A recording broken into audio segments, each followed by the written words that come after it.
In this series one of webinar series, so far we had two wonderful, renowned scholars, faculties from two renowned institutions gave their thoughts in relation to sociological theories. And first day on Monday, Dr. Ratish Kumar, assistant professor from Center for the Study of Social Systems, School of Social Sciences, JNU Delhi, gave a wonderful session. Followed by on Tuesday, we had Dr. Nagarajan Gundamedu, professor, Department of Sociology, School of Social Sciences, University of Hyderabad.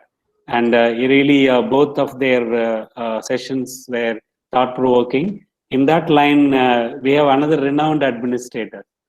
Okay, we have today Dr. Saktivel Raju sir, Commissioner of Customs and Central Excise, Government of India, Northeastern Region, Assam, for this third day of webinar series.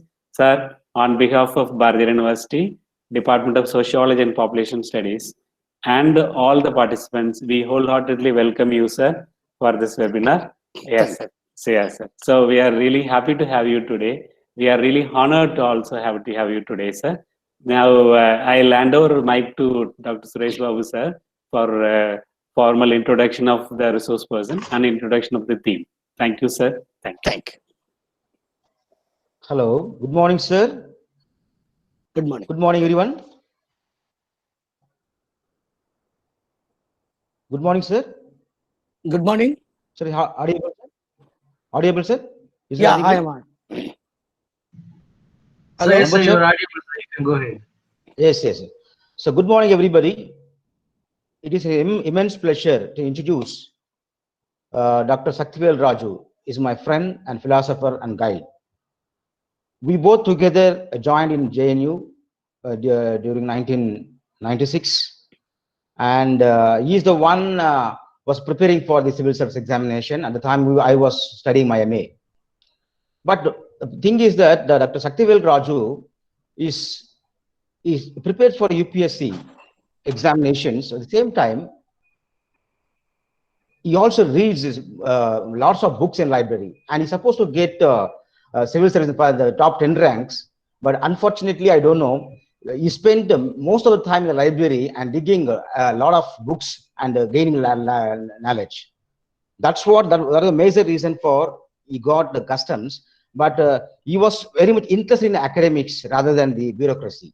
But he doesn't like bureaucracy. But at the same time, due to his compulsion of his parents and brother, he bound to go into it. That's what. Now he became bureaucrat, but he's more than bureaucrat. He's a great academic in the world-renowned institutions. And I just want to read out the brief biographic note of the Dr. Saktivel Raju. Dr. Saktivel Raju is a philosopher, a critical thinker.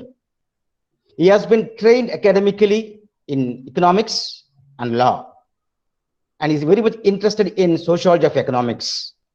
He has done his postgraduate studies in public finance from National Graduate Institute for Policy Studies, formerly a unit of Tokyo University, Tokyo, Japan. He has completed his master's in economics from the Center for Economic Studies and Planning, School of Social Sciences, Jawaharlal Nehru University, New Delhi. He has been awarded with a Doctor of Literature by the International Tamil University, United States of America, for his distinguished contribution to Tamil prose and poetry and mastery over Tamil literature. He is a polyglot. He knows more than 8 languages, including the ancient Pali, Sanskrit, and Japanese. He has deeply researched into the socio-linguistic traces among the Sakya Kulin family of Tamil Nadu and Andhra Pradesh and Karnataka, which has got a Buddhist origin. He has advanced a thesis, that thesis registered for language, orature, or indelible evidences as to the ancient Sakyan origin and the Buddhist roots of the constitutionally scheduled classes of people of South India. Thus, he has famously declared that when I say that I'm a Buddhist, it is not that I talk about liberation theology, but liberation biology, as the vast majority of the Indian people are by origin, thus biographically Buddhist, including Tamilian or Dravidians.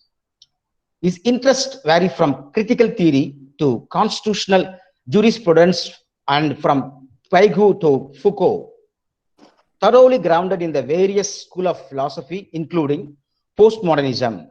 Dr. Saktivel Raju believes that the best use of social sciences is to put them for the liberation of the masses from their sufferings and to overthrow the lies that smoother the rise of the masses. A powerful orator and fearless public intellectual, Raju works towards the realization of mission of Dr. B.R. Ambedkar, the Indian Constitution father, and Jyotiba Phule of Maharashtra in the path of Lord Buddha. He is presently working as a commissioner of customs in the northeast region of Tamil India, and is a very important a person who has been doing great service, rendering his service for the government of India. And so many cases he had been awarded with so many medals by the government of India. And with this small note, I just want to tell he's going to speak on two important thinkers. One is the Clifford Geertz and another Karl Menem. The two thinkers are very peculiar and different kind of topics that he wants to put forth in front of audience. And the topics would be very interesting, and is going to enlighten us with his great speech. Sir, on behalf of Department of Sociology and Population Studies, Bharathiar University, Coimbatore, Tamil Nadu, I welcome you, or we welcome you wholeheartedly to deliver your special lecture on the two important thinkers which have to be known to the participants. Thank you so much, sir. Welcome you so once again. Please share your views, sir. Thank you so much, sir. Thank you, Dr. Suresh Babu, for such kind words about me. I don't know how much I deserve it, but the kind of love and affection and opportunity that you have shown to me in this regard is very valuable to me. To be formally, I would like to thank Professor Sampath Kumar, the head of Department of Sociology and Population Studies, for having readily agreed to receive in an interloper who is an academician, who is not an academician but an interloper among the academicians. So thank you, sir, for being so open-minded and inviting me. And I also thank the professor, esteemed Professor Kaliraj, the Honorable Vice Chancellor of Bharathiar University, for encouraging the Department of Sociology and Population Studies to engage in the moment of COVID crisis on certain ideas that can liberate people or give them an opportunity to study some of the sociological thinkers, because sociology is fundamentally a revolutionary subject or discipline which believes that we can solve the problems of society by gathering knowledge and studying the social processes. In that way, I have to really appreciate the open-minded approach of the academicians who are not jealously guarding their turf from the other participants or people from the other walks of life. Having said this, I would like to also touch upon one word before I formally plunge into the subject of topic of discussion of today. Professor N.R. Suresh Babu, as a close friend and scholar, is really nothing, a secret to hide. He is the main motivational force for me to study sociology as a serious subject in JNU while I was studying linguistics or economics or going to history classes and things like that. We both stayed in the same, Narmada hostel. He used to teach me sociology within the hostel premises in the cafeteria, Tafla, I think, Tafla, and in such other informal settings. He has been all the time critical about the, I will call him as a conflict theorist, because he is locating the problems of society in the social origins of people, and then was trying to come up with a solution in those young days itself. as a scholar and a public intellectual, his contributions to the various policy issues that are taken up by the District Development Committee of Coimbatore, District Magistrate or District Collector, or some of the projects of the university or anywhere, and his close association and working towards a critical sociology with the support of Professor and HOD of Sociology Department, Dr. Sampath Kumar, is really a thing to be appreciated and welcomed. Having said this, I would like to draw an attention to all the participants, because most of them are scholars and intellectuals and are taking up the role of public intellectuals, or what Antonio Gramsci called one who is having the social function to act as an intellectual. Antonio Gramsci says that, you know, people are intellectuals. Everybody is an intellectual. Nobody is not an intellectual, not a non-intellectual. Everybody is intellectual, but some people are having the function in society to act and to present or to contribute themselves as intellectuals. That way, you sociologist scholars or scholars from the other departments are of great significance to us in furthering the cause of whatever is, you know, wrongly, you know, whatever is to be rightly settled, that has to be rightly settled. For that, the contribution of all these social scientists is of critical importance. Now, why this preliminary remark is, you know, wanted under these circumstances is that I was personally disturbed. I was personally perturbed to see the studied silence of sociologists or political scientists or international area, you know, experts, or take as such the entire academic of India, both in India and in the diaspora. There are many scholars of Indian origin in Stanford University, in MITS, and so many other such, you know, popular ivory tower institutions of knowledge. Even London School of Economics says that our purpose is to know the order of things, the actual laws of things, how they have come to exist without the prejudice. If these are the things, then I can't understand the immense silence, disturbing silence of all the academicians of the world, and include, of course, particularly Indian academicians in the world universities and Indians here, in the matter of a very brutal killing of George Floyd, a black man by a white policeman of America. A bureaucrat can be silent. He is constrained by the rules of conduct, things like that. But how a thinker, how a sociologist, how a political scientist can be so silent, and that too when they are located in the ivory towers itself, is quite a very disturbing one. And this needs to be analyzed. If they are maintaining a studied silence, we have to study that silence. Why I say this has a great relevance to the interpretive approach adopted by or advocated by Clifford Geertz. Clifford Geertz is a prominent anthropologist. As a prominent anthropologist, he was involving himself in the study of studying the cultures of others. What is the subject matter of anthropology? If we see historically, like my friend yesterday, Nagaraj has rightly highlighted, Professor Nagaraj rightly highlighted the Occidental, Orientalism studies of Edward Said. Now you have to see how anthropology as a larger project of Orientalism has come into existence. The anthropology was having a project of studying the cultures of the other people. And it was part of the imperialistic project. If you go and study Andre Gundar Frank says that anthropology is nothing but the child of imperialism. Why it is imperialistic? The white colonial races wanted to subjugate India, Egypt, Nigeria, or African countries, or the Southeast Asian countries, just to exploit the resources and to establish their empires. And today, that situation is in the form of empire by trust, empire by globalization.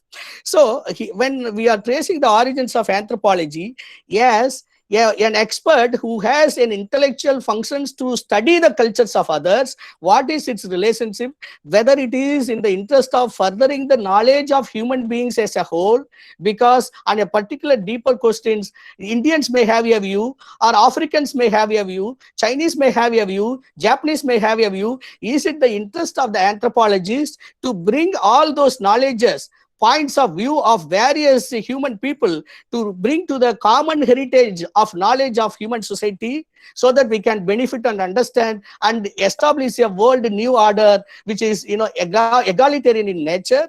Or to use anthropology as a kind of engine of poking into the inner realms of the people and gather their knowledge and utilize it to build and further the interests of colonization or imperialization.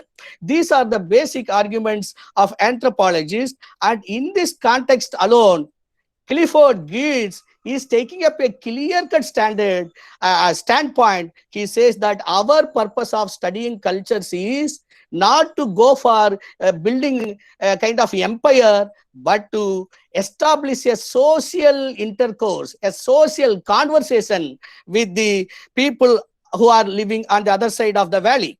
So his approach in America, he was working in America. You have to see, he was in the center of empire, and in that empire, he is making an alternative voice. He was declaring a war against the existing school of thought, which was looking at people as data and how we can utilize their knowledge, how we can study them as an object or subject, and then take knowledge and how to further our empire.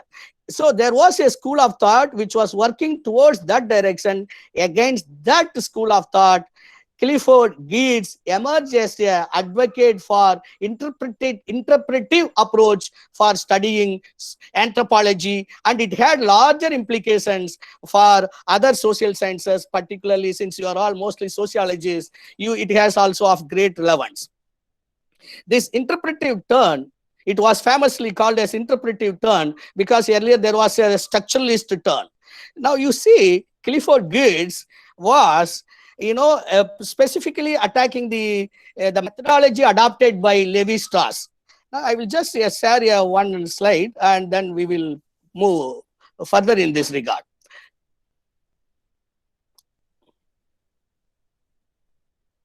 Olia, am I able to share the slide?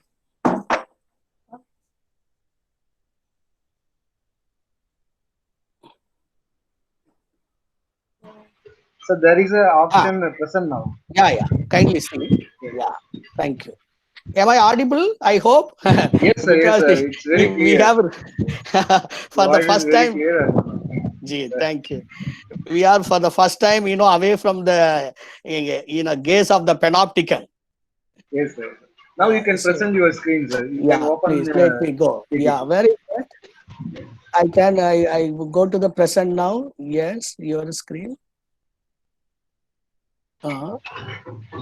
Yes. And then go here. Yes. Yes, sir. Yes. Yeah. So now, I have talked about share, sir. 1 minute slide share. I will come.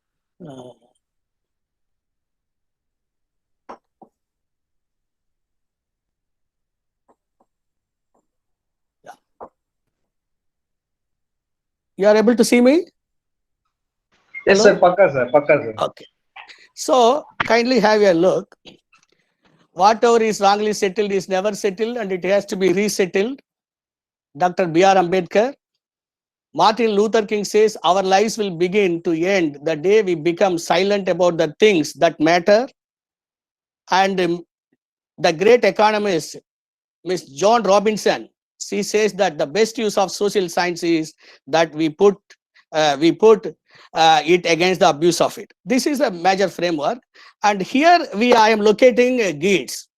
See, Geertz' approach is to look at the symbolic dimensions of social action. The social actions may be in the sphere of art, religion, ideology, science, law, morality, common sense, etc. and not to turn away from the existential dilemmas of life into an empyrean. Empyrean means some holy place away from the world, but to plunge oneself into the midst of them. That is, into the art, religion, ideology, science, law, morality, and common sense, etc., which are the existential dilemmas of life. Now, I was telling you that the structuralist approach of Levi-Strauss was emphasizing upon the formal analysis and identifying universal laws of human behavior.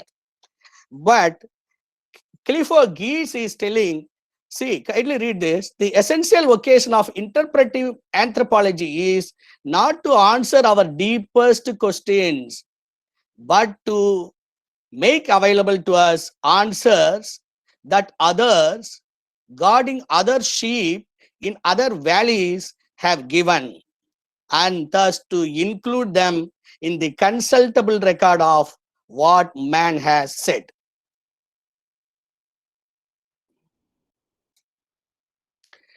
Dear friends, if you see, Clifford Geertz is telling why he has adopted interpretive approach. Kindly see the words, recollect the words.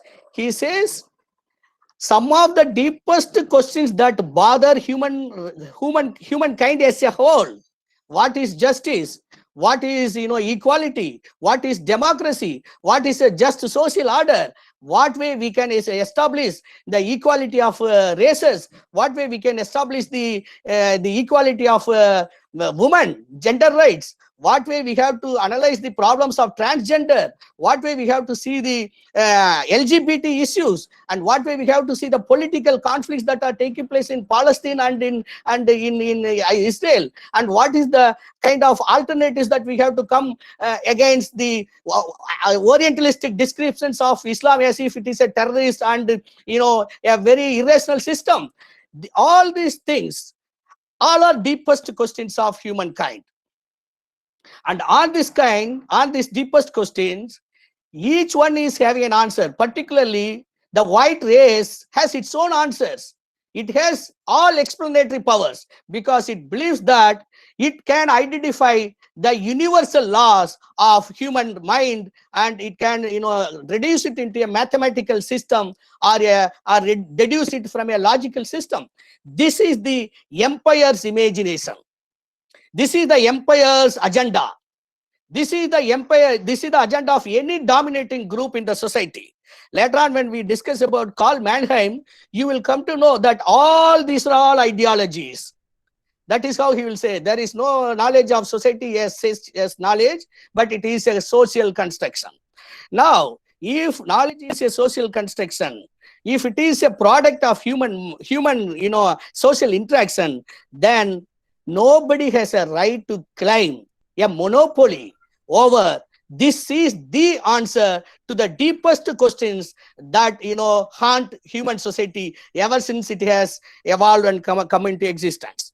So Clifford Geertz is now locating the essential job of an anthropologist who is studying the cultures of other people is not to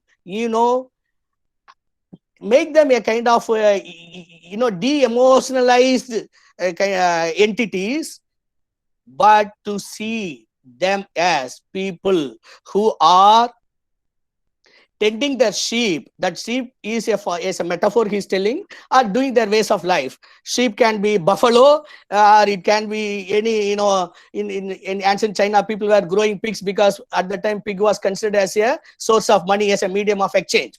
So whatever is that, the people on the other side of the valley tending their sheep. Other side of the valley means, people of except where we are sitting. Like if I am in Oxford, people in the other than Oxford. So people sitting on the other side of the valley, what they have to say on the deepest questions of humankind, that we have to bring to the consultable record of what man has said for our understanding and for our cognizance. See the beauty of this approach.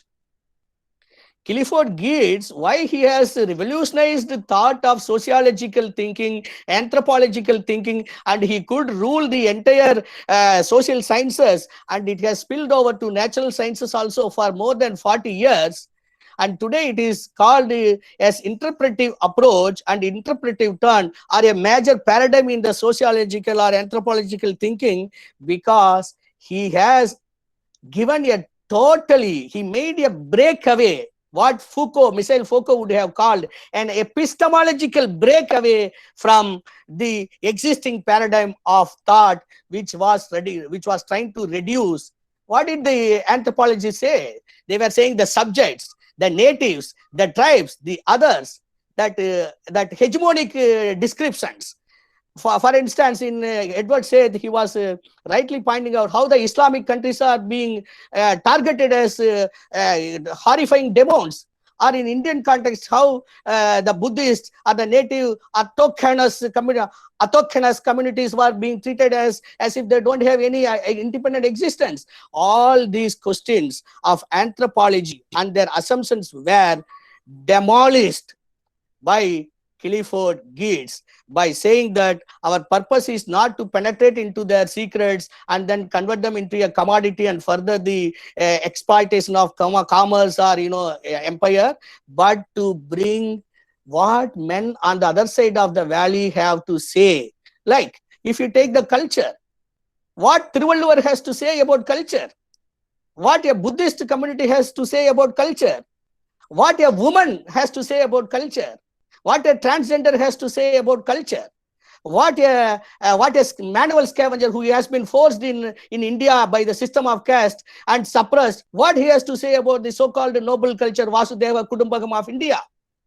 All these questions are of critical importance to us, and on that regard alone, Clifford Geertz is advocating a wonderful approach of interpretive approach, or he calls it in other terms semiotic approach. Now I will come to what is the link between semiology or semiotics and how he views culture as a semiotic concept, and what is that semiotic link of culture and its metaphorical use as a text. And reading that text is the essential agenda of an anthropologist. So he says culture is a semiotic one, and it is a text, and it has to be read with what is called an epistemological sympathy as to what the men or women who are tending the sheep or buffaloes on the other side of the valley have to say, and that can be brought to the heritage of world knowledge. Heritage of world knowledge is, in the words of Clifford Geertz, is consultable record of what man has said. So now I will go, having given you the background why he wanted interpretive approach. Please, you see the kind of method that was predominant, the methodological fundamentalism that was predominant in the Western anthropological studies was structuralistic, formalistic, and what he calls uniformitarian. That uniformitarian approach, which believes that men can be studied at a far off distance, and we can identify the universal patterns of laws that guide the human action, and that can be scientifically utilized for furthering the cause of the empire. All that is being totally discarded by the revolutionary approach suggested by Clifford Geertz. Now, young sociological students who are now listening to me keenly may analyze this and immediately localize that implications of that concept. We have to actually, if you see, my dear friends, this approach of Clifford Geertz for interpreting the society is no big deal to Indian context. Because in Indian context, we have been interpreting things. What A means, what B means, what this means, what this means. We were all actually never proceeding towards scientific analysis and finding out the uses of certain discoveries, all that. except Buddhist analysis of epistemology and things like that, if you see, we were primarily targeting ourselves as a textual analyst. We believe that if the text is interpreted in this way or that way, then we have solved the problem. No, the problem of society cannot be solved merely by interpreting it. In fact, I will come back in the latter part of the theory that how Clifford Geertz himself is to be found faulty or lacking in his approach of interpretive, understanding of society. How the feminists, how the black, intellectuals, how other such, schools of thoughts have challenged him also will come to see in a while. But I was telling, in Indian case, interpretation was the predominant mode of understanding society, and we have been interpreting society. And however, the point, as Karl Marx rightly said, it is not the interpretation of society, but we have to change the society. Now, the link between changing the society and interpreting the society, there is an organic unity, and that we will go and we will talk in a little bit later in a coherent sequence of things. Now, I was telling you that the interpretive approach advocated by Clifford Geertz is of no significance to Indian context. Please don't make a misunderstanding that I am saying that his approach is not useful. No, we are already aware of this interpretive approach in our society, but not in the sense of what Clifford Geertz has been advocating. Clifford Geertz is advocating a thick description,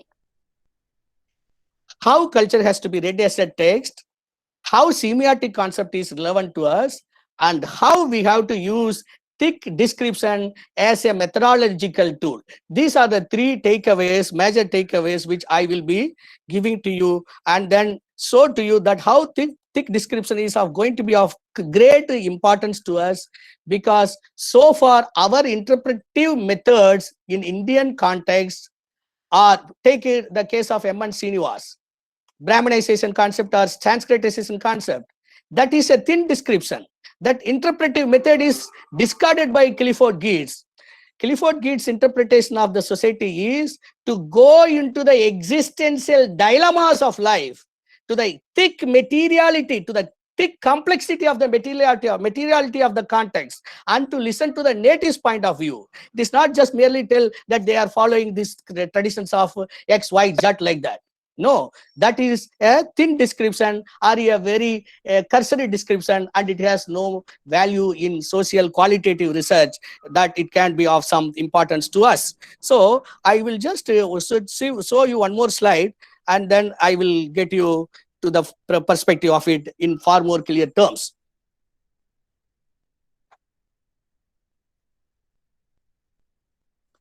Prabhu? Sir? And the slides were done. No, yes, sir. Yes, so now you can present the slide. Slide? Okay.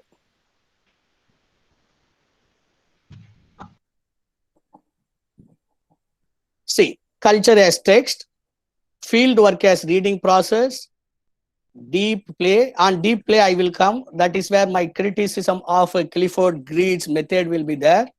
And semiotics. Now, what is semiotics? We will just take up this concept.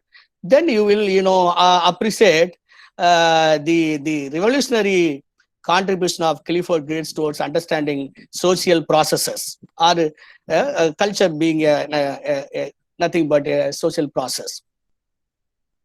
You see this picture.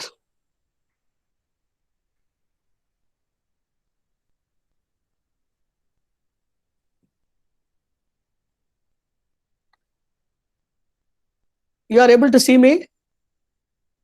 Hello? Hello? Yes, sir. Yes, sir. We are seeing, sir. Yeah, Yes, sir. you see these icons, the structuralist approach or the positivist approach or structural functionalist approach of Parson and others, they were adopting this traditional paradigm. Levi-Strauss being a predominant advocate of structuralism. They were trying to locate and lift away from the human's head, people's head, what is their attitude, what is their belief system, what is their ideas about life and things like that. They were trying to take it away from the human mind, as if it is a transparent one, as if it is a crystal of a spatica or some kind of a thing which you can put a microscope or telescope and see it. No, this approach is discarded by Clifford Geertz, and he recommends semiotics. Semiotics is nothing but the study of signs, symbols, which are nothing but the stores of meaning for a particular people. Now you take the white elephant, for example. White elephant, in the context of China and Mongolia, is a symbol of valor, strength, and capacity, steadiness. And in case of Thailand, it is a royal symbol and majestic, like that. And in American context, white elephant is a huge wastage, because it is too costly to maintain it and of no use. Now, to understand why an American or American white or British white or European white is having an idea that white elephant is a wastage of resources and of no use, and why a Chinese thinks that he is very strong. White elephant means a very stamina and power, and why Thailand thinks that white elephant is a royal and majestic one. The influence of Buddhism in China through Bodhidharma has made the Chinese to believe, because in the Buddhist Jataka tales, Lord Buddha has come in the form of an white elephant into the womb of Mahamaya Devi, and then he came out. So the semiology, the sign, the white elephant is a sign to Lord Buddha, and Lord Buddha has been taken to China through Bodhidharma, and Bodhidharma found the Chinese meek and weak, and then he introduced Kung Fu and such other martial arts. Therefore, they understood Bodhidharma is a white elephant because he is a form of Buddha, and therefore a white elephant which has made the Chinese people strong and effective in terms of martial arts. Then they have identified white elephant with the idea of strength and stamina. So they will go and name their batteries, power batteries like Everest, Ever Ready, things like that. They are naming it as white elephant. In the case of Thailand, we see, since Thailand also is a Buddhist country, Lord Buddha being a white elephant in the Jataka tales, they find it as a royal and majestic one. Whereas the white people, they don't have any symbolic meaning to this sign, this signifier, and the signified concept of Lord Buddha. Therefore, they say a white elephant is of no meaning to them. So, to understand the example of to understand and to go back to the idea of studying symbols, yes, how to stop it? Studying symbols, Sir, how to stop it? My slides are seen? No, sir. You can go again to present now. Okay. So I am on their way. Okay. So now if you see, semiotics has an origin in linguistics. Bernard de Saussure has created this concept of sign. Sign means signifier and signified. And like the example of white elephant I said. White elephant is a signifier, and it means signifies Lord Buddha. So it is a signifier and signified, and the process is signification.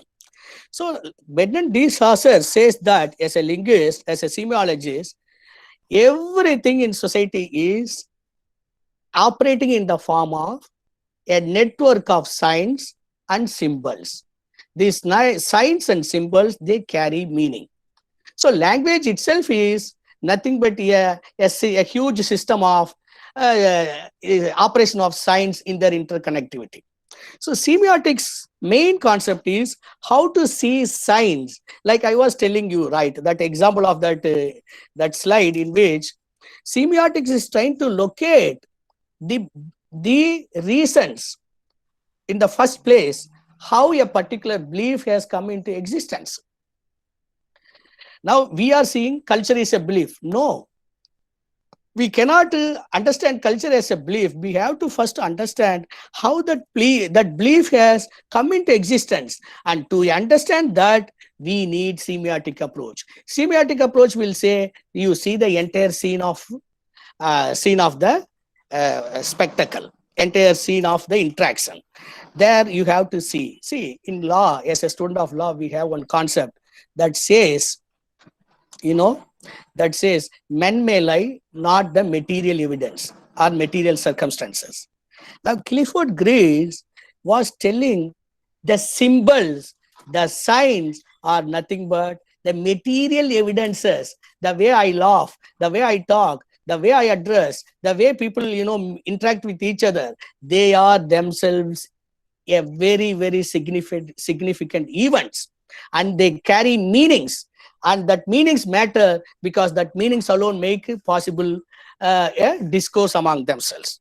So, having taken this concept of semiotics from Bernard de Saussure, which was applied in linguistic philosophy, which was applied in literary studies, and then, that was taken over by Clifford Geertz from Kenneth Burke and other such British linguistic philosophers like Gilbert Ryle, all that, and he applies it to ethnological studies. Here the major metaphor is, as I was telling you, the text. This text is what? What is this text? I will quickly take you to elucidate it. What is a text? And why we have to see culture as a text? If we are saying culture is a symbolic system, an interworking system of signs, and that has a meaning, and by that process alone we can understand, then what is that text business is here? What it has to do with the situation? See, what is that? He is telling about the text is that a text is anything. A text is anything which okay, so I will just interpret to you. Okay, so a text is then nothing but a system of signs. It is a interworking system of signs, like a literary work, King Lear or Macbeth or anything.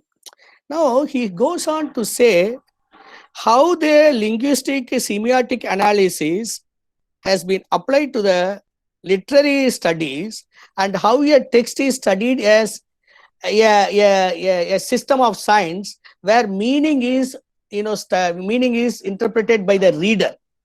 Now we have to go to Derrida and all other postmodern thinkers in this regard, how they are seeing this text. Text is itself there, and in that we have to see what meanings we wanted to. So the text has certain thing, but the reader also is actively engaged, and then he interprets what the text contains. Text can mean anything, and the world itself is text. You take Edward Said, the world, the text, and critic, and you take Derrida's readings of the Plato or all that of grammatology, all, and Foucault's The Order of Things. If you see in all these things, seeing the entire events, social practices, cultures, dances, and symbols, all that as a text.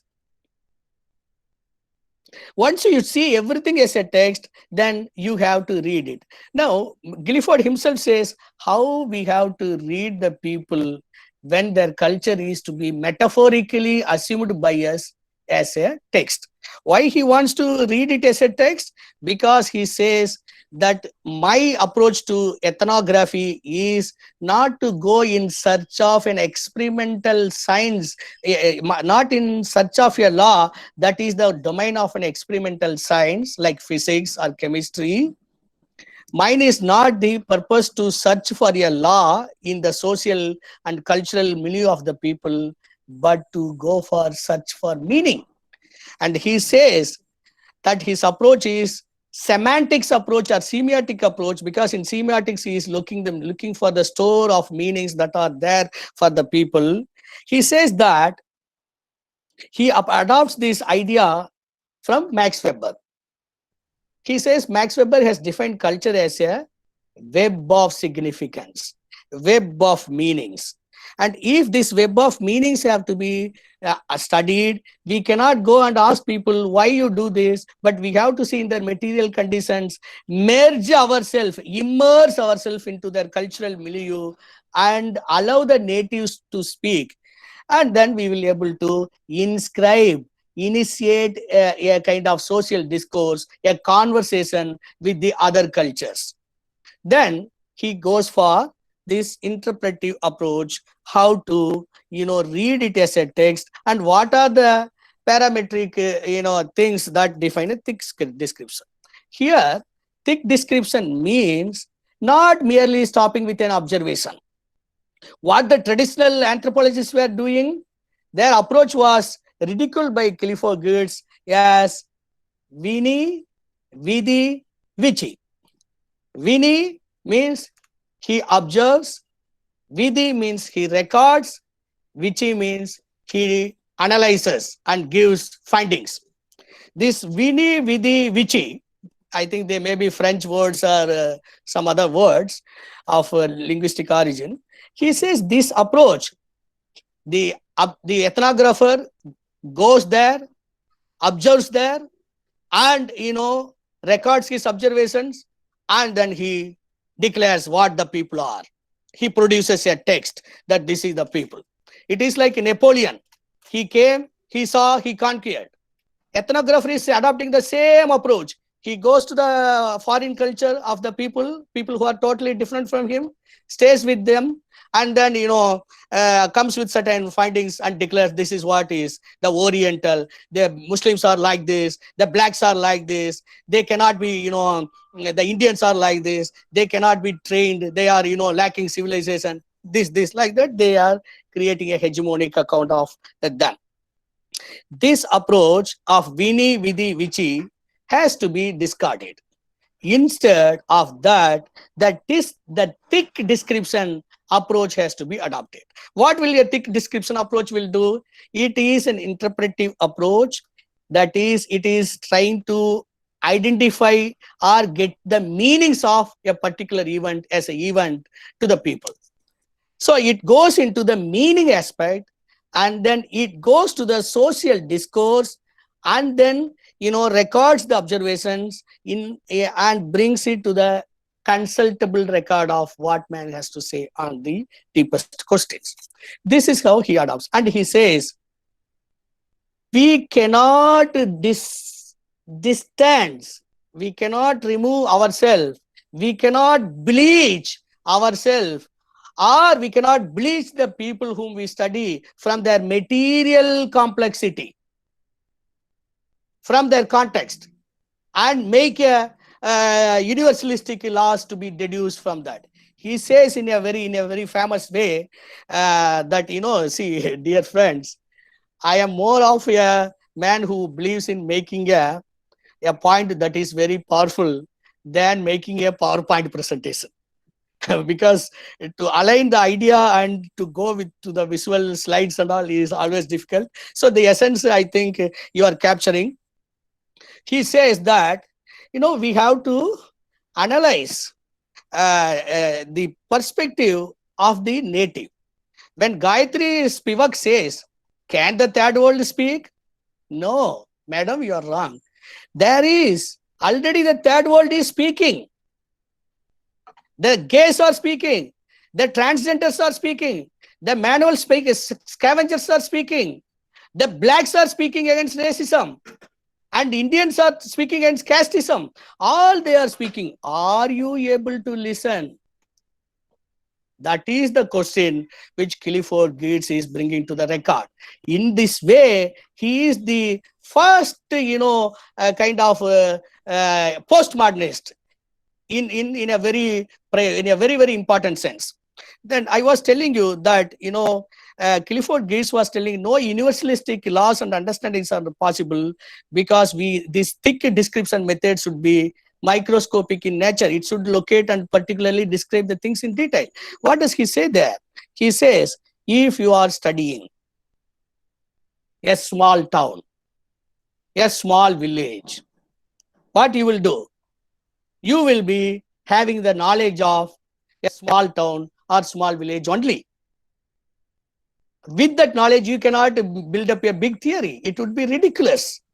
What later Karl Mannheim will say, all ideologies are particularistic, therefore it cannot claim any pretensions to be a great science and absolute knowledge. So if you are studying about a little village or a small town, or if you are studying some particular people in Andaman Nicobar Islands, or some people in Tamil Nadu, who happen to be stigmatized as untouchables, things like that, you will come to know their own ideology only, their own difficulties only. How you can build up a general theory of this or that? Therefore, he is denouncing any general theory of culture, any general theory of universal law in matters of culture. But however, the pitfalls of Clifford Geertz is that he was not able to have a frame of reference to make value judgments about the thick descriptions that he has offered. I tell you, here what I have come to the criticism of him. He studies studies the cockfight. In Tamil they call Seval Sandai in a Balinese village. And he finds that people are not respecting him in the beginning because he's a white male, came from somewhere and loitering in the villages. So he was so much upset that he is not being recognized by people. But one day, that cockfight, when illegally the Indonesian government has banned cockfight, therefore people are illegally conducting it. And one such cockfight he attends, and at that time a police raid happens and he runs away, risks himself and his wife's safety, and then they run along with the Indonesians or Balinese. Then they gain the confidence of the people, and they say how the cockfight involves so much of rituals, processes, what has to be fed to the cocks and things like that. Finally, he says many people who have studied the cockfight that of these Balinese people could not understand the essential temper of the Indonesian or Balinese people, because they found that it is a ridiculous wastage of time and money and there is nothing great about it. Like that he criticizes, and he brings Jeremy Bentham and says that Jeremy Bentham, being a utilitarian, he had no sensitivity as to what kind of meaning this cockfight had for the Balinese people. So he was simply telling that it is an irrational activity and it has to be abolished or banned, and that is what, being under the influence of the Oxford or Cambridge education, the local elites of Indonesia have banned it. But however, what is the secret and the essential spirit of this cockfight? It is nothing but when the cocks are fighting, the cocks are not merely fighting, the local structure of the people, social status, caste system, all that is migrating in the social matrix is migrating into the bodies of the cocks, the birds, and that is what is fighting. When the birds are winning or losing, it doesn't matter, but that is what it gives a great a replay of their social status, and that is what social matrix is captured in the physical bodies of the cocks. Like that he says. Now you take, we are all mostly we have this maybe in 1970s, a very interesting one for people to study from Western universities. What a cockfight, great thing. And he says cock means like we have double meaning in English. In Balinese language also it has double meaning. It refers to malehood, things like that.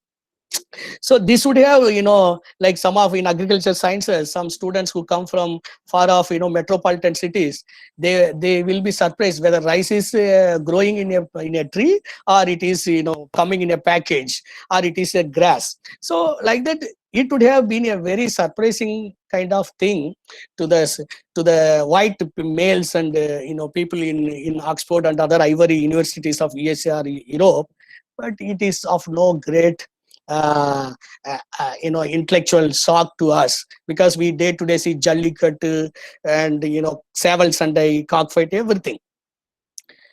But what Clifford Geertz says is that this is not a mere cockfight, but it is the social matrix that is fighting in the bodies of the cocks. This is the meaning.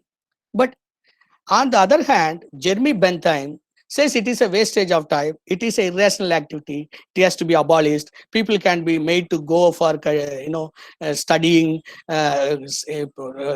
indulging in productive activities instead of wasting their time in this cockfight, and also make their children educated, get their village fields improved, and like that. This is what Jeremy Bentham says.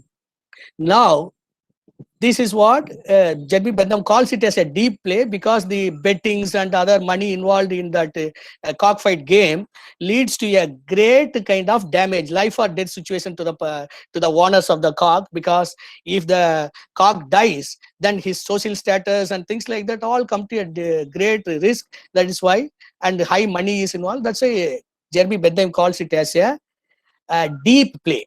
Taking this alone, Clifford Geertz studies and gives a thick description of all that, and finally says it is a social matrix that is acting in the bodies of the cocks. And he is dismissing Jeremy Bentham. See, if you are merely describing the people without a value framework, what benefit it has for us? That is where thick description or reading culture as a text and ignoring the practice and ignoring the power relationship, ignoring the violence, all that is a problematic thing to us. What is the use of you detailing it some 100 pages in vivid and lyrical prose, in a poetic language, about a cockfight, and say that it is the way that they live? The social hierarchy is there, played, transposed in the cockfight. What way it is of great use to us? In South, people are dying. People of the same black color is naming themselves as X and Y, and then fighting on each and everything, that you should not come to the roads, you should not cross this, you should not go to the temple, all that kind of nonsense. What kind of value description is there in this thick description or interpretive approach of Clifford Geertz to us as sociologists or as a social scientist? Unless you have a value framework, your study of the cultures of others has to be judged by certain universal emotions and reasons of people. Nobody wants to be ill-treated. Nobody wants to be sidelined. Nobody wants to be, in the name of culture or religion, in the name of gods, to be said that you are born low, or you are not capable of living a human life as a man. Nobody likes to be insulted. If that is the case, this cockfight, which was recommended to be abolished by Jeremy Bentham, is a progressive step only. But Clifford Geertz did not go into the questions of universal values of equality, justice, and democratization of social activities and cultural sphere. That is where postmodernists, Marxists, and feminists were very critical about Clifford Geertz. I agree to an extent that whenever he says that we have to give you a thick description, you take the thick description examples of Gail Wombeth, Ayodhya Das Pandit, and the thick description method of Dr. Ambedkar, and the thick description methods of Jyotiba Phule, and thick description methods of even Dr. Suresh Babu in the case of his PhD regarding the violence in the South, or the thick description methods of Dr. Ramaya, and the thick description methods adopted by Dr. Lakshmanan of MIDS, Professor Lakshmanan of MIDS, in exposing the symbolic violence that is depicted in the Tamil movies and valorizing a particular caste and things like that. There we need a transformatory description. What Karl Marx rightly said, the purpose of interpretation is to change the society, but Clifford Geertz failed in that miserably. Dr. Ambedkar says, whatever is wrongly settled has to be resettled. The thick description method adopted by Clifford Geertz was silent, was thin about the social values, the morals that to which we appeal to. Therefore, dear friends, the much of the great analysis of Clifford Geertz is of limited value if we don't take a framework. That's why rightly one of the scholars who critiqued Clifford Geertz was telling, okay, I agree, there is a web of meanings, but whose meaning is this? Yes, I agree with you. There is a web of significance. Man has spun a cobweb. Fine.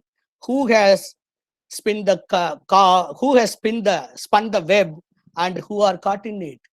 Yes, people are closing their doors. Yes, some are closing the doors, but some are found to be left out.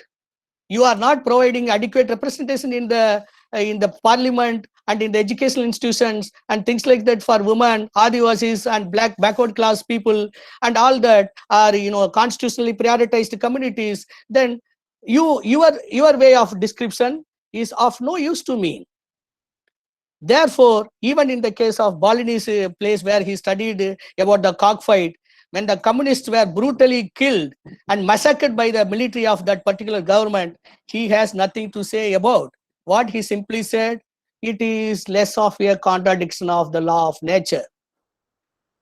So, Clifford Geertz has miserably failed in focusing the questions of power equations and things like that in his poetic prose and in his passionate advocacy of interpretive approach to study cultures and culture as a monument, as a text. Now, another thing, the text, if you say it is a manuscript, it is like a old manuscript to be studied. People are not manuscripts. Sorry. People are not documents. People are not simply symbols.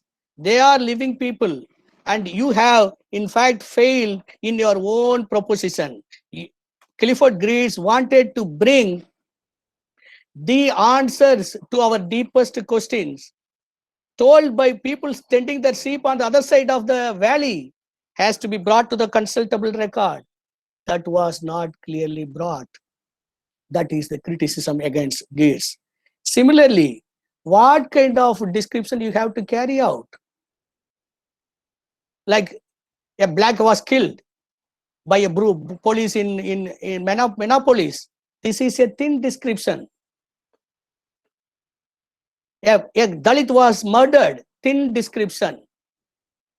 Adivasi lady was raped, thin description. A Muslim has been suspected to be possessing beef, so he was killed, is a thin description. Against all this thin description, which tries to sideline, never bring man to the consultable record of what we have to say on issues of deeper concerns to us, is to be discarded. To that extent, the thick description method advocated by Clifford Geertz is a valid method, but the procedure, the kind of values that he has adopted is not acceptable to any critical thinker of sociology or political sciences or sociology of knowledge and things like that. You can apply it to literary studies. Why would Edward Said criticize in Orientalism against the Occidental tyranny of picturing the Islamites as if they are, totally irrational and peoples like that? Why did an Egyptologist will say, even though the Egyptians are black in color, in skin, they are belonging to the white race? Because there is a Nile civilization, you want to appropriate it. What is black? Skin color is black, that is why he is black. But an Egyptologist will say they happen to have a black skin. It doesn't mean they are blacks, but they are whites. So you see the ideological nature of the descriptive methods and the interpretive methods, and we have to take alternative descriptive methods of thick descriptions. That's why I have written an article, how thick is the thick description, and on what side it is, and on what side it is thick. It is thick on the side of the people who are oppressed, or it is thick on the side of the people who are oppressing. That is the key question, my dear friends. And with this understanding, I would like to now move to the sociology of knowledge of Karl Mannheim. Karl Mannheim is a very, very interesting thinker, and his analysis of sociology of knowledge, in fact, it is a very, very attractive term, sociology of knowledge, sociology of silence, sociology of science, like that. So sociology is a very attractive, romantic term to me, because it gives so much of imagination, what C.W. Mills called sociological imagination. Now I will go to sociology of knowledge of Karl Mannheim and try to finish as per the time frame given to me.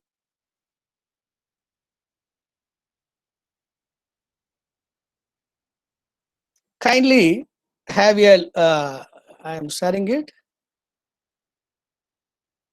Am I able to share the slide to you? Yes, sir. You are able to see the slide?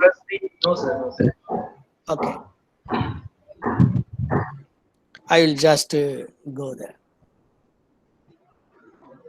I have to go here, present now. Okay. Your entire screen. Okay. Yes. Can I now go? Yes. Yes, sir, it's present. It is now visible? Yes, sir, visible, sir. Okay. So, sociology of knowledge. Can you see it now, Prabhu? Yes, sir, clear, sir. You can go ahead. Olivia S. Raju, a 11 years old child, is saying, knowledge does not fall from the tree. Ladies and gentlemen, friends, we are all intellectuals. We are, we are commissioners, we are professors, we are vice chancellors, we are, foreign visiting faculties, we are, this and that. We are policy makers, things like that. Please have a 1 minute of thought on this. A 11-year-old girl child is telling knowledge does not fall from the tree. This is my daughter only, by the way. So now you see, this is Karl Mannheim. The ideas expressed by the subject are thus regarded as functions of his existence. This means that opinion, statements, propositions, and systems of ideas are not taken at their face value, but are interpreted in the light of the life situation of the one who expresses them. Please have a clear cut, once again you engage yourself on what Karl Mannheim in his Ideology and Utopia, he says, the ideas expressed by the subject. Subject is their own, colonizing term. We can say the idea expressed by the people, or the person, individual, or social class, are thus regarded as functions of his existence. So knowledge is coming from the existential roots of human beings. It doesn't fall from the trees. Like what my daughter Olivia was saying, a 11 years old child is telling, knowledge doesn't come from, it doesn't fall from the sky or from the trees, but we have to create knowledge from our own social existence. That is the very, very fundamental proposition of Karl Mannheim. He says, there is no knowledge per se, because knowledge per se doesn't exist. There is no absolute knowledge. If Clifford Geertz says that there is no general theory of interpretation, there is no general theory of culture, Karl Mannheim says there is no general theory of knowledge. There is no the knowledge करके कोई knowledge नहीं है. All knowledge is located or to be located in the social conditions of the person who is producing that knowledge. This is the key insight of sociology of knowledge of Karl Mannheim. Now, he further says, knowledge is distorted and ideological when it fails to take account of the new realities applying to a situation, and when it takes to conceal them by thinking of them in categories which are inappropriate. That means we categorize knowledge, classify knowledge, what Michel Foucault would be saying in the order of things, the analysis of will, the analysis of the body, the analysis of sexuality, the analysis of oppression, all that is originating from our existential conditions. Now, I will come back to you, and then, Suresh, I want to stop this slide and see you guys. So you already stopped. So you just removed this slide. Sir, please, you can share, sir, without PPT in complete. That's what, where I have to, yes, better. This is giving me better clarity. So, Karl Mannheim is a Budapest-based Hungarian social scientist. He takes up he is one of the major contributors to the today's, major famous school of discourse analysis, critical theory, and social construction of reality, all that major contributions of him. He, of course, he takes the major premise from Karl Marx. Karl Marx says, man gets his consciousness not somewhere from the above, like what Hegel thought that it comes from the world spirit, it comes from the absolute. No, Karl Marx says the consciousness of the man comes from his material conditions, his social conditions. Therefore, man has to, therefore the knowledge is produced nothing but from the existential conditions of mankind. See, go back to Clifford Geertz. He also says, if you are studying a small village, you are studying a small town, your knowledge will be that of the small town or small village. You take a Buddhist example. Lord Buddha will say, I have plucked the leaves from this sal tree and given to you these leaves. These leaves will be of which tree? Sal tree only, na?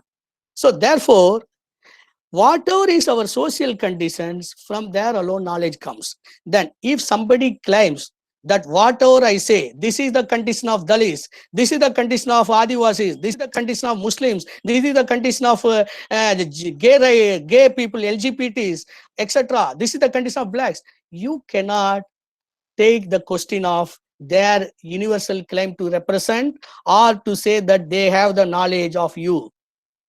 The knowledge has to come from the one who is in the existential conditions of life. As rightly yesterday our Professor Nagaraju was telling, it has to come from the lived world. So Karl Mannheim says, you have to discover or uncover the knowledge to know its actual reality. And how you will uncover the knowledge? You will go to the social origins of that knowledge.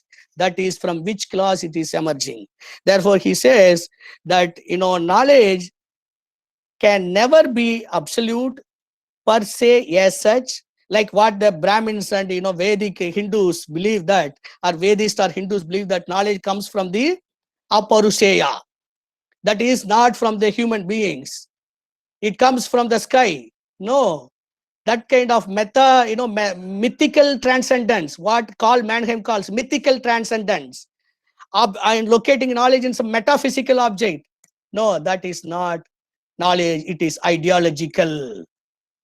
Then ideology is always there in knowledge. Therefore, nobody can claim to have an absolute universalistic knowledge. This is how he first demolishes the conservative thinking in the society, that is, whether it is fascism in the Western context and we apply it to the Indian context, we can talk about how this mythical transcendence of, or the mythical origins of knowledge, that comes from the Vedas, and that Vedas come from the divine, and the divine is nobody there to see.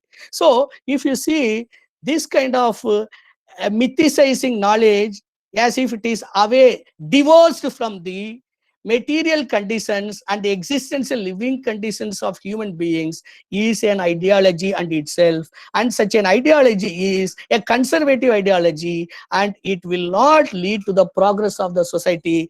Like that, he is proposing his thesis. And he says now he says that false consciousness is ideology, as propounded by the great thinker Karl Marx. But what is false consciousness according to Karl Marx? When you know that your interest is how it is damaged by the other ideologies. Somebody says astrologically, sir, this is the star, Guruji is there, this is that. So if you do this puja, that puja, you will get money, you will become name and fame. This is an ideology. Vastu Shastram is an ideology. Jyotishtam is an ideology. In that ideology, somebody is getting benefited, but you are not knowing how your interests are getting damaged. Therefore, you are falling into the ideology of false consciousness. Caste system. Gandhi will say, everybody should follow their ancestral calling. That is good. A Brahmin's calling of teaching and a person who is forced to do manual scavenging, both are good. Both are in the traditional name. So that is ideological. Therefore, if you fall into the trap, then you are under false consciousness. Then you have to locate that everybody is talking from their own class interest, their own vested interest, and their idea of telling and seeing the world itself is colored, anchored, embedded, immersed in their ideological interest. If you then take it as an ideology that is particularistic and sectarian, then the name for that is perspectivism. Even Nietzsche will say perspective. Nietzsche will be the great Friedrich Nietzsche also says about perspectivalism. Perspectivalism is only one perspective. There are many perspectives. I used to tell Professor Suresh Babu, when we study in library, in JNU 9-story library, which reminds me always about Nalanda University. There I will say, Dr. Suresh, at that time, he is also like me, a student. So I used to take him by name, Suresh. Karl Marx's book, Das Kapital, may be the most important book. But you see, still it is only one book in the library. Bible may be a very most important book, but still it is the only one book in the library. The three Pitakas are very important books. The Nagarjuna's Logic and all are very important books, but they are one books in the library, one of the books in the library. Like that, society is divided into so many classes. So each class, the problems of a manual scavenger, his perspective about society, the problem of a black who is facing the brutalities day-to-day terrorism of the white racist in Europe and in America, and the woman who is getting beaten by her husband in the house. They all are in different classes and their knowledge is different. So each one is a perspective, like a one book in the library. So now, if that is the case, then is there a possibility for a social action? Karl Mannheim says, my sociology of knowledge is for the purpose of constituting a science of politics. He says, knowledge is a science of politics. The sociology of knowledge has a project, a practical project of going for a science of politics. What is a politics? He defines an academic professor taking a lecture daily in the sociology department. That is a routine. It is not a science of politics. A bureaucrat attending his office work and clearing some files. That is not science of politics. That is not the science of praxis, according to Karl Mannheim. A judge sitting and quoting a precedent of that judge or Supreme Court and making a statement that you don't have a fundamental right to, have rights to be represented in the universities and things like that. This is not science of politics. This is this is an ideological exercise, because it is coming from his own perspective and to further his own class interest. Therefore, he says we have to go for an ethical standard, a framework to judge all these competing perspectives. He says total ideologies. What are total ideologies? That ideological systems which are fundamentally divergent, which are fundamentally opposed to each other. Like in the case of, I will show you one slide. How to share it here, dear? I'm getting. Again, Yeah. there is option plus. Yeah. Okay. Yes, sociology. Yes, sir, now we can see the slide. Yeah. So I will just go to that.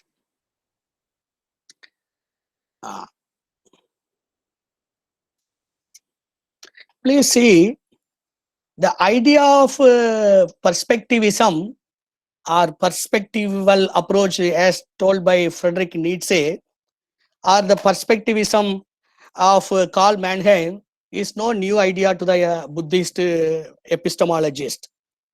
This is in Titta Sutta. In this Titta Sutta, the great Tathagata, the Lord Buddha, gives a parable of 6 blind men and the truth of an elephant. We, in our Indian context, we would have known about this story, that how 6 blind men, these 6 blind men, metaphorically means our 6 senses, eyes, nose, ears, all these panchendriyas, and all the panchendriyas are 5 senses, and the 6th is our mind. So this parable of 6 blind men about the truth of elephant is that one touches the trunk and says that it is like a huge snake. The other one touches the tail and says that it is like a rope. One touches its hind legs and says that it is looking like a pillar. And one of them touches the ears and says that it is like a magical carpet or a huge winnowing window. And somebody touches on its body and says it is like a storehouse, a bandara. So everybody is trying to say what an elephant is, and they don't have eyes to see, and they keep on quarreling among themselves. This is how so many schools of thought are fighting in their own perspective without realizing what is the truth, and how their own perspective is partial and partisanistic and particularistic and from a point of view. See, the word very interestingly, perceptive, perspecta. Specta means seeing. Perspecta means one seeing, one way of seeing, one point of view. It is not all specta. It is not a panopticon. It is a one specta, like per capita. Capita means head. Per capita, like that, perspecta. Specta means seeing. So it is only one way of seeing, and there is no absolute truth. But if you want to know the truth, you have to piece together all these individual perceptives, and we can say the elephant is looking like this, look like this. These are the characteristics of the elephant, like that we can say. But still the truth is not known, because we are not having the eyes to see the truth fully. And you have to see that you have to see the elephant fully. You have to have eyes, and you have to walk around the elephant, go and see the elephant, and then you will realize it. That means you have to have experience. You have to be in the context. You cannot simply sit in Oxford and say I am a great scholar. You cannot say I am in Stanford University, I am a great intellectual than the professor of sociology in Bardar University. Sampath Kumar, Professor Sampath Kumar is a great sociologist than many sociologists in Stanford University or Yale University, or Dr. Suresh Babu is a far more a revolutionary thinker than the great university white men sitting in London School of Economics or Cambridge or in Oxford. All that matters is that you have to have an uniform perspective and to come for a evaluative approach to decide whether our perspectives are partisanistic or or not. Therefore, Karl Mannheim attacks this universalistic claims to be a total knowledge, and it says that our knowledge is totally intricated to our ideological interests. And then he says there are number of competing perspectives. There is an interesting essay. He writes, culture as a competition phenomena. Please kindly see that. His article on diagnostics of our times. Also see his article on the reconstitution of man and society in our age. They all clearly indicate that there is a project behind the sociology of knowledge, school of discipline developed by Karl Mannheim. Karl Mannheim further says that since perspectives are different from different classes, there is always a competition, and that competition is leading to a great confusion in the society as to what perspective we should adopt. Should we listen to the gays? We should listen to the assessees who are not able to pay the taxes in the times of COVID? Or should we listen to the government which says that I want more funds? Or should we listen to the people in Tamil Nadu who are blocked by the castes by putting the barbed wires? Or things like that. Which perspective we should accept? Gandhi advocates that you should do your ancestral calling. Should we go for it? Should we accept it? Should we accept the racist brutalities? What is the perspective that we have to, adopt and for the society? This is where I find Clifford Geertz was lacking and Karl Mannheim was a radical critic. Karl Mannheim was telling, yes, there is a competing perspective in the societies. There is no absolute truth. All are total ideologistics. No problem. But we have to evolve a consensus. We have to choose a best perspective. What is that best perspective? Who can choose that best perspective? See, before going to that question, I will show that a parallel thought of different perspectives are existing in the Buddhist epistemology. My idea of bringing all this unconventional knowledge is, dear friends and ladies and gentlemen, that we are thinking the Western people alone are great intellectuals. Yes, if you are saying something greatly, I have no problem to accept it.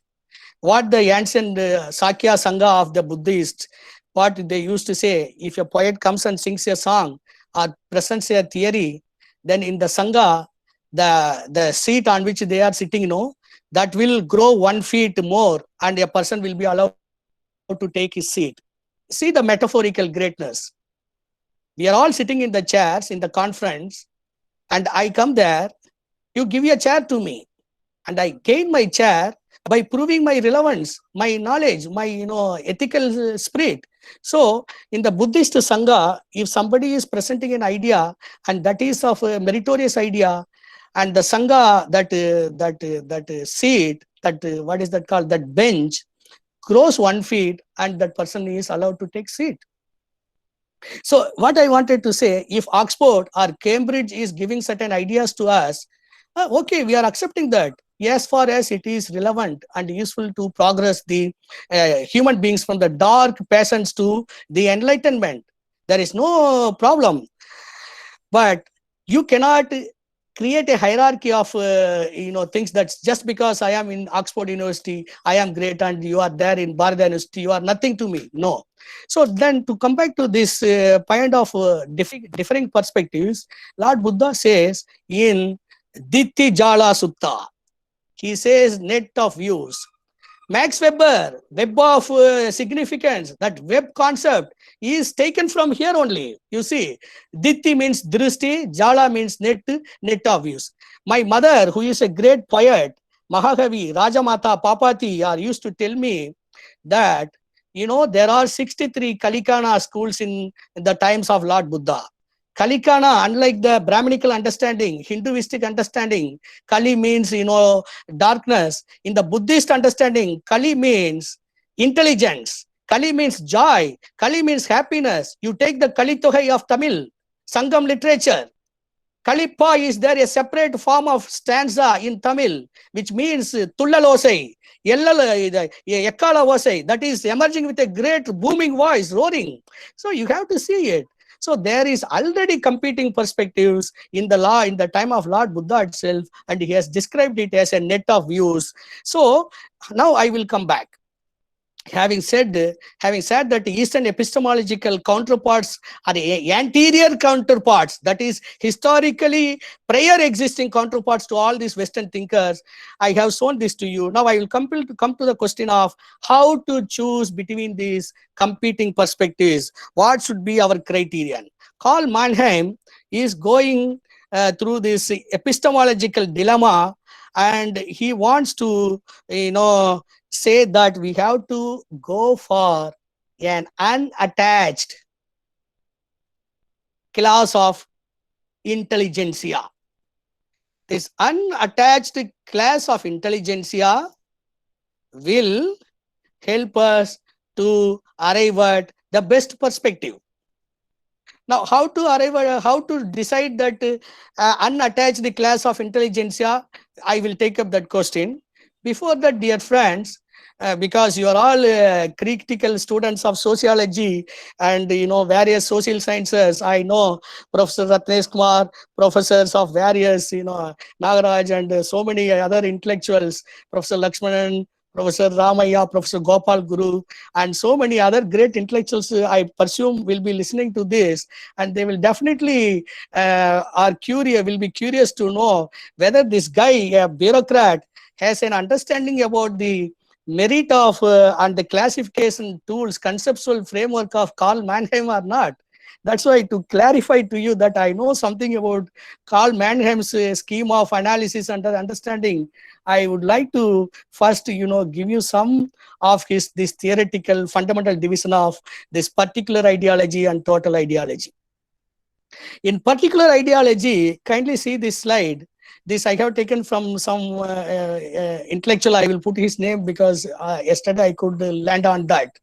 He says particular ideology will be a fight within the brothers. What Mao, the great Mao, has said, it is a friendly contradictions. It is a competition within the same group. Yeah, but let us say Hindus, like you take the case of Hindus, Brahma Samaj, Arya Samaj, and the Madras Theosophical Society and the Hindutva of Golwalkar, they are all of different branches, but their ideology is same. The perspective of Golwalkar or Savarkar is different to an extent in so far as the means to be adopted to achieve their Hindu Rashtra is concerned. And the approach of Mr.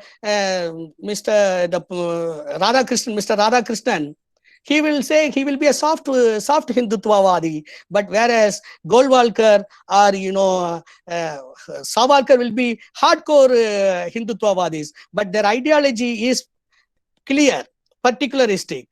Their common destiny is same, that we have to have Hindu system of caste violence, and we should have a Hindu Rashtra. We should eliminate the Muslims. We should eliminate the Christians. We should create only a caste-based Hindu system based on the ideology of Vedic differentiations, Purusha Sukta, all that.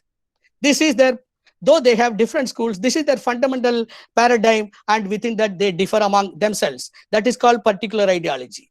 See, they will explain like the mode of analysis, subject, domain, and bearer of critique, all that if you can go through and see, that is what essentially thing. But on the other hand, the total ideologies are the world views of two opposing groups.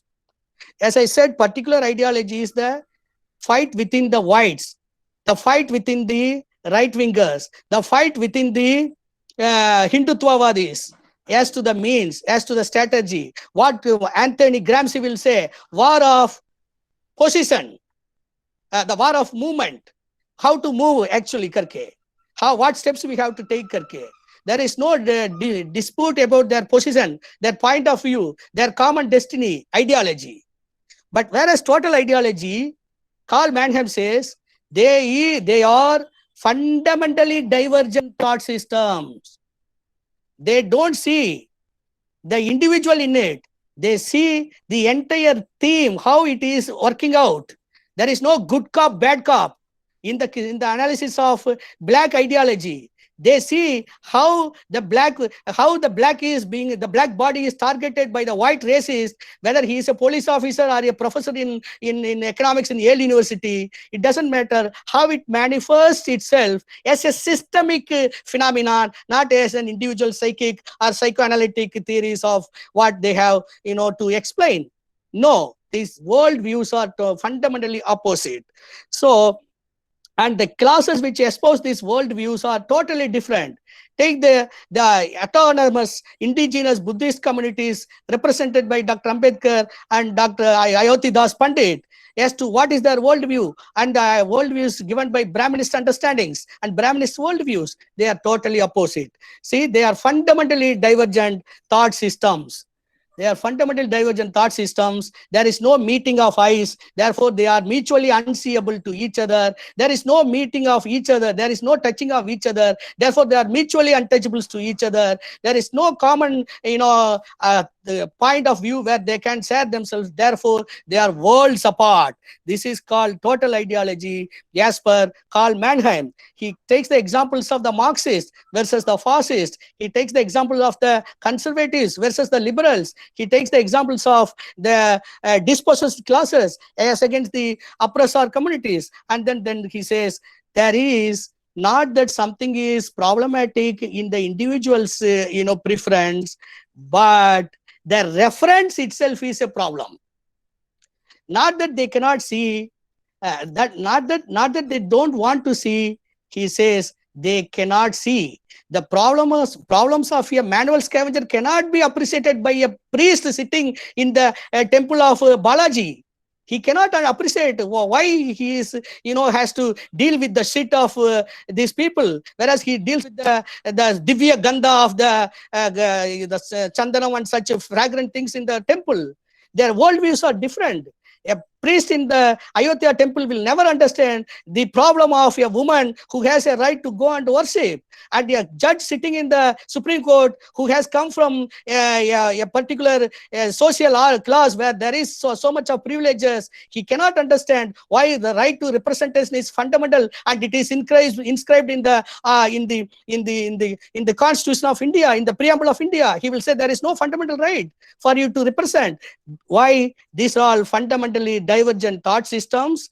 They are classes which are opposed to each other. There is a radical, worldviews they have against each other. What Karl Mannheim says, they are into their throat to each other, to cull each other, to cut each other. Now, this kind of total ideological, differences, we can explain in the terms of this illustration. Take the Hinduism. It says, you are able to see mine? You are able to see me? Suresh? Hello. Sir, We're seeing, sir. Sir, yeah. I will just finish with another 2 minutes or another 3 minutes, because that... 5 minutes. Okay, done. Thank you. You see, the ideological difference between the total ideologies, how they will be classing a fundamentally divergent systems of thought. Dr. Ambedkar will be saying, the father of sociological studies in India, he will say about the division of labor. It is a division of laborers. It is a hierarchy in which the division of laborers are graded one above the other. The division of labor is not spontaneous. It is not based on natural aptitudes, and this division of labor brought about the caste system, not based on choice or individual sentiment or individual preference.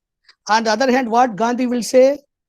He will say the Varna system teaches us that we have each one of us to earn our bread by following the ancestral calling. As if the society is forever sealed. Forever there is, the professions are permanent, as if the industries are not rising and falling, as if there is no technology, as if there is no change in the world. He is asking for a Sanatan, means eternal, that which is fixed, that which is static. And he says the calling of a Brahman is also equivalent to the scavenger in their performance and equal merit before God. See, this is how a conservative thought, what Karl Mannheim says, a conservative thought will appeal to mythical transcendence. It will dissociate, it will diverse the material reality and will put it in a speculative realm, what my friend Raghuraj called epistemological fundamentalism. And from there it will say that this is good, there is nothing wrong, I don't find any racial discrimination in abroad. Like that they will theorize, and they cannot appreciate the worldview of the other. So if you are so fundamentally opposite to this like this, is there a possibility for us to arrive at a consensus that will make us to bring the society into a progressive system? That is the concern. Here, for instance, you see the Karl Mannheim's total ideologies. I will give one more example. You see, it is there in Romila Thapar. She says, Patanjali, the great grammarian, he says the hostility between Buddhism and Brahmanism is as innate as is that between the snake and a mongoose. Later on, Ambedkar will say there is a mortal conflict between Buddhism and Brahmanism, and Ayodhya Das and other such great leaders also will bring out this philosophical and worldview fundamental oppositions of two different kind of ideologies. Now, if there is a difference like this, then what is the way for us to arrive at a consensus by which a common minimum understanding, a common minimum program we can carry out? For that, he proposes a very, very important concept called this unattached intelligentsia, unattached class of intelligentsia. Unattached class of intelligentsia will originate from where? Everybody is rooted in their own existence, and then how you will create a class which is devoid of all these issues of ideas which color our perspective? Where from you get this unattached a class of intelligentsia who can stand above the various perspectives and choose a better perspective? And what is the way to choose it? There, people are criticizing Karl Mannheim for not giving a empirical class example. Yes, there is a class which is existing historically, which acts as a unattached class of intelligentsia, which tries to bring out a best perspective. In this regard, dear friends, the comment against Karl Mannheim that he was not able to give a historical example of unattached class of intelligentsia is not correct in a pure, in a comprehensive sense, because there existed in ancient India during the Buddhist period a class of unattached intelligentsia called the Sramanas. The Sramana is a one who is Sramana ka definition kya hai? Sreshta charaha Sramana. One who is Sresht, one who is striving for the welfare of many, one who is striving for the happiness of many, one who has left his kingdom, one who has left his wife, one who has left his children, one who has left his comfort zone and has gone for the sake of welfare of many, happiness of many. And that guy is called a bhikkhu, that guy is called a Sramana, that lady is called bhikkhuni or a Buddha. A Buddha is the only example of, we can go into the Islamic tradition and see some of the great Sufi scientists like Kabir, or take the case of Guru Nanak and all that revolutionary, thinkers who were coming forward to project an unbiased as worldview for people. They said, love thy neighbor like Lord Jesus. He is a great unattached class of intelligentsia. What is a class? It need not be group of people. Did not John Milton say, give me one person who is capable of appreciating my knowledge, that is enough? Did not Periyar E.V. Ramasamy say, even if I have to write this magazine and read it, I will do it? Therefore, the unattached intelligentsia is living in the very active form of the bhikkhu, and in the form of the bhikkhuni, and in the form of a Sramana, which is the ancient tradition of India, which has resulted in the production in the sublime manifestation of Lord Buddha. So we have to now choose a perspective from this. What is the common perspective which will be to the benefit of all? What would be the best perspective? A perspective which is addressing to the sufferings of various classes of people. a perspective which is, known for its empirical fruitness, what Karl Mannheim calls empirical fruitness. It should result in some science of politics. It should result in some change of intellectual consciousness. We should come out of the false consciousness and enter into a revolutionary consciousness. The idea of Brahmanism can be challenged by the idea of Buddhism, but the idea of the practice of Brahmanism or Hinduism has to be challenged by the practice of Buddhism and pluralistic religions of Christianity, Islam, and other agnostics and people who don't have a particular religious faith. Like that, we have to go for a pluralistic alliance. That is how Karl Mannheim's theory is of a very revolutionary relevance to the Indian context. My dear friends, if you see, so far what I have tried to share with you, sociology as a subject, as a school of thought, is revolutionary in its conception.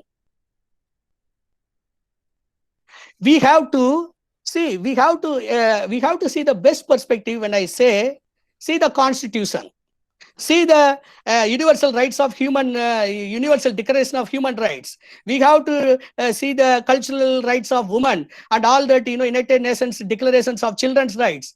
I don't advocate that you have to follow a particular religion. No, I am basically for the secularization of our social discourse, because in secular discourse we are coming up with the tenets of social behavior. Take the Constitution.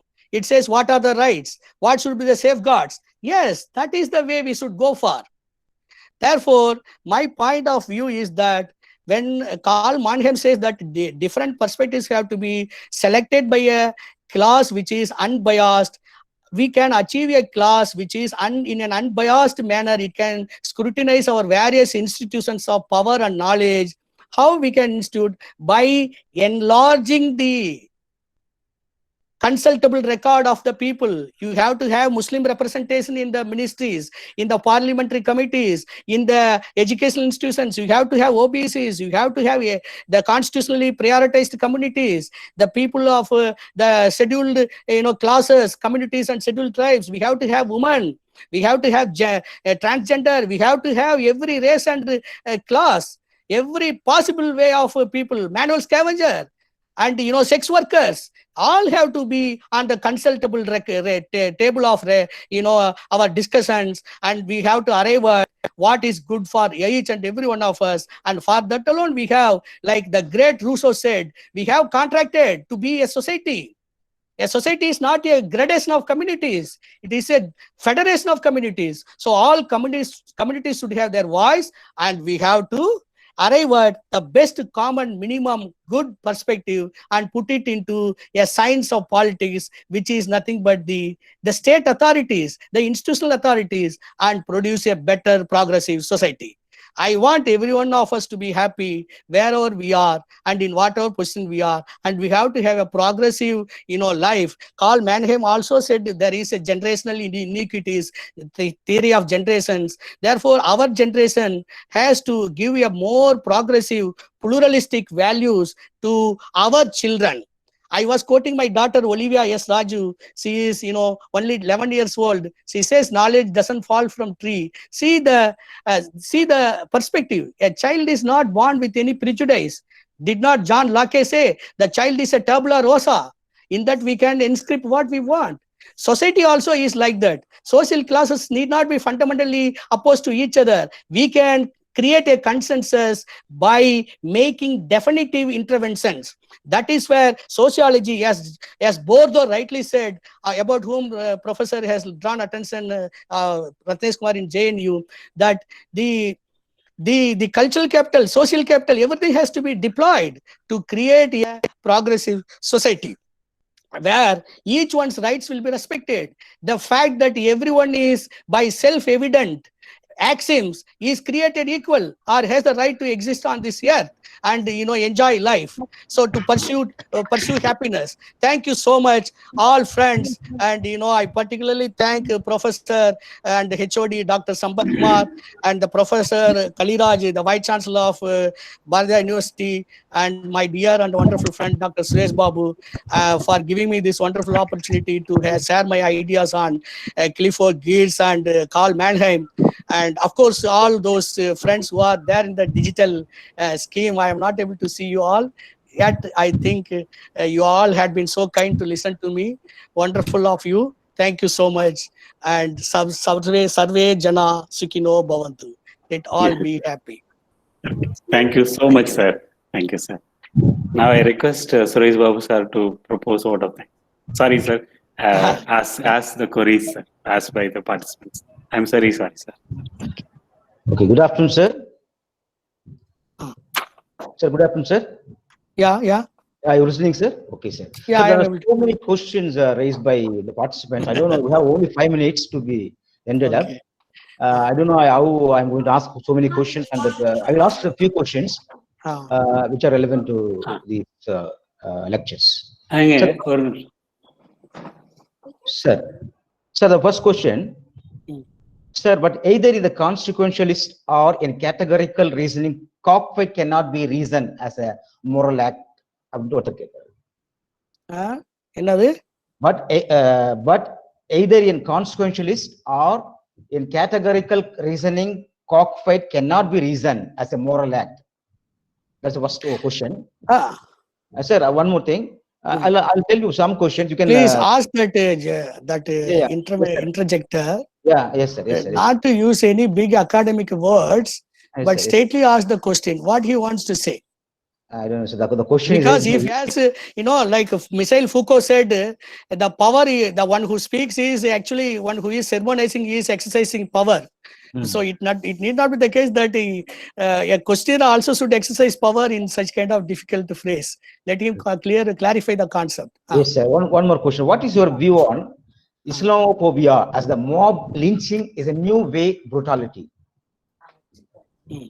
What is your view on Islamophobia as the mob lynching is a new way of brutality?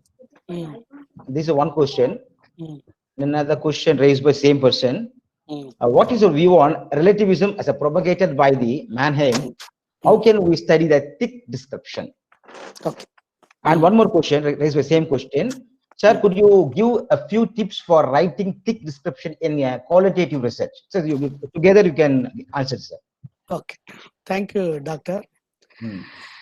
Actually, the first question regarding cockfight, what my criticism of Clifford Geertz is that he was celebrating cockfight as the quintessential expression of the social psyche of the Balinese people. In as much as a white man will go to the King Lear play of Shakespeare or Macbeth and derives an enjoyment, nobody will say, why are you going to see the play and you are enjoying there? If that is the case, then why you are saying that cockfight should not be a mode of enjoyment for a villager in Balinese?